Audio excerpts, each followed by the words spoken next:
చాలా మంచి మాట చెప్పావమ్మా. కోమలంగా ఉండే ప్రతి ఆడపిల్లలో అపర కాళిక ఉంటుంది.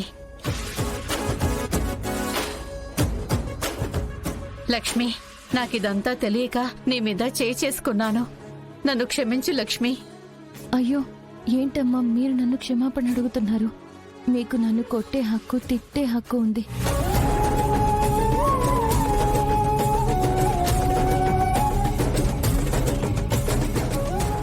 అయినా ఇంత జరుగుతుంటే మాకొక మాట చెప్పాలనిపించలేదమ్మా. అవును లక్ష్మి, అందరం కలిసి ఈ సమస్యని పరిష్కరించేవాళ్ళం కదా. ఆ సమయంలో కావేరి జీవితమే ముఖ్యమనుకున్నాను. నువ్వేమో కావేరి జీవితం ముఖ్యం అనుకుని వెళ్ళిపోయావు. మరి కావేరి ఏమో నా వల్ల అందరికీ సమస్యలని ఇక్కడ చనిపోవాలనుకుంది తెలుసా?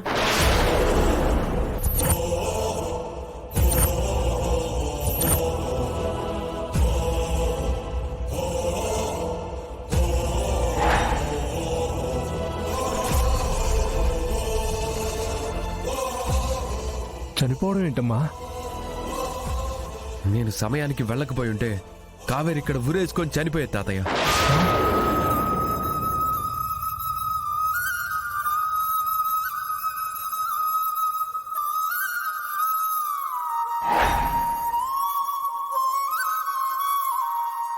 మనం తప్పు చేయనప్పుడు చనిపోవాల్సిన అవసరం లేదు.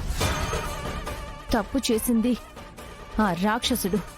వాడికి బుద్ధి చెప్పి శిక్ష వేయించాలే కాని మనకి మన శిక్ష వేసుకోకూడదు. కావేరి, ఏడ్చి ఏడ్చి ఎలా అయిపోయావో చూడు. నువ్వెళ్ళమా లోపలికి. నిన్నటి నుంచి ఎంత ఒత్తిడిని అనుభవించావో. వెళ్ళి రెస్ట్ తీసుకోపో. వెళ్ళమ్మా.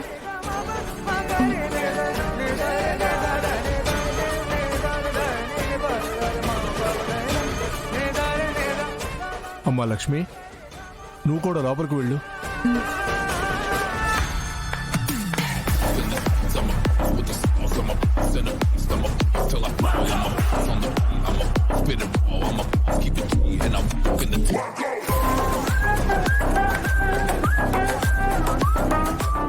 వా, వచ్చావా లక్ష్మి?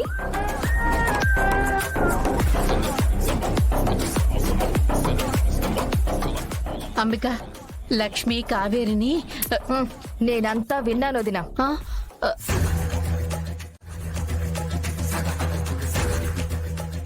ఆ కావేరి కోసం ఈ లక్ష్మి మన కొంప వదిలింది, ఈ లక్ష్మి మళ్ళీ పెద్ద ఘనకార్యం చేసిందని అందరూ తనని పొగడ్తల ప్రోగ్రాం పెట్టుకున్నారు, అంతే కదా?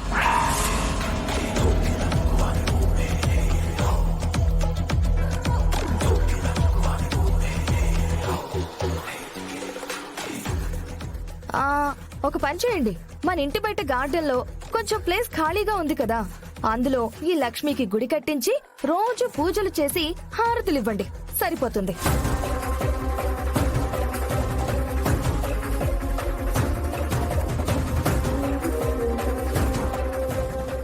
అది కాదంబిక.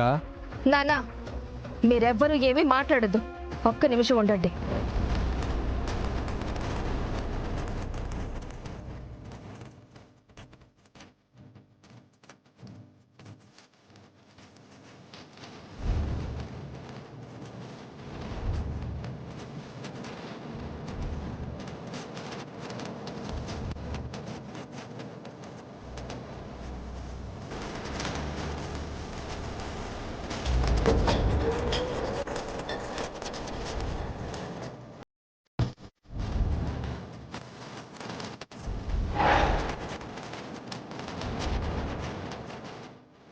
అంబిక, ఏం చేస్తున్నావు నువ్వు?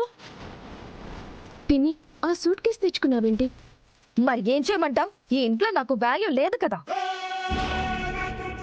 అంబిక,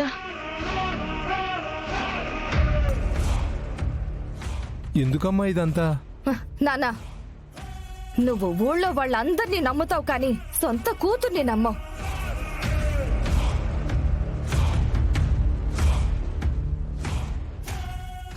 ఇంకా ఈ ఇంటి వారసుడు వాడేమో బయట వాళ్ల కోసం సొంత మనుషుల్ని అవమానిస్తాడు.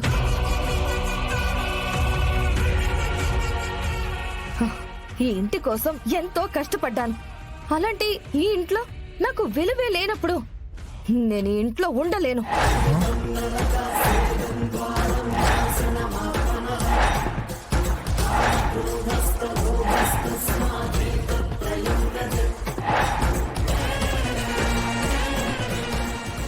అత్తయ్య, అది కాదు అత్తయ్య.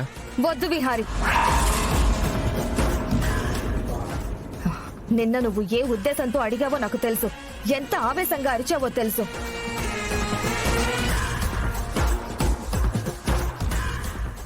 పని మనిషి కోసం సొంత అత్తని నిలదీసావు చూడు.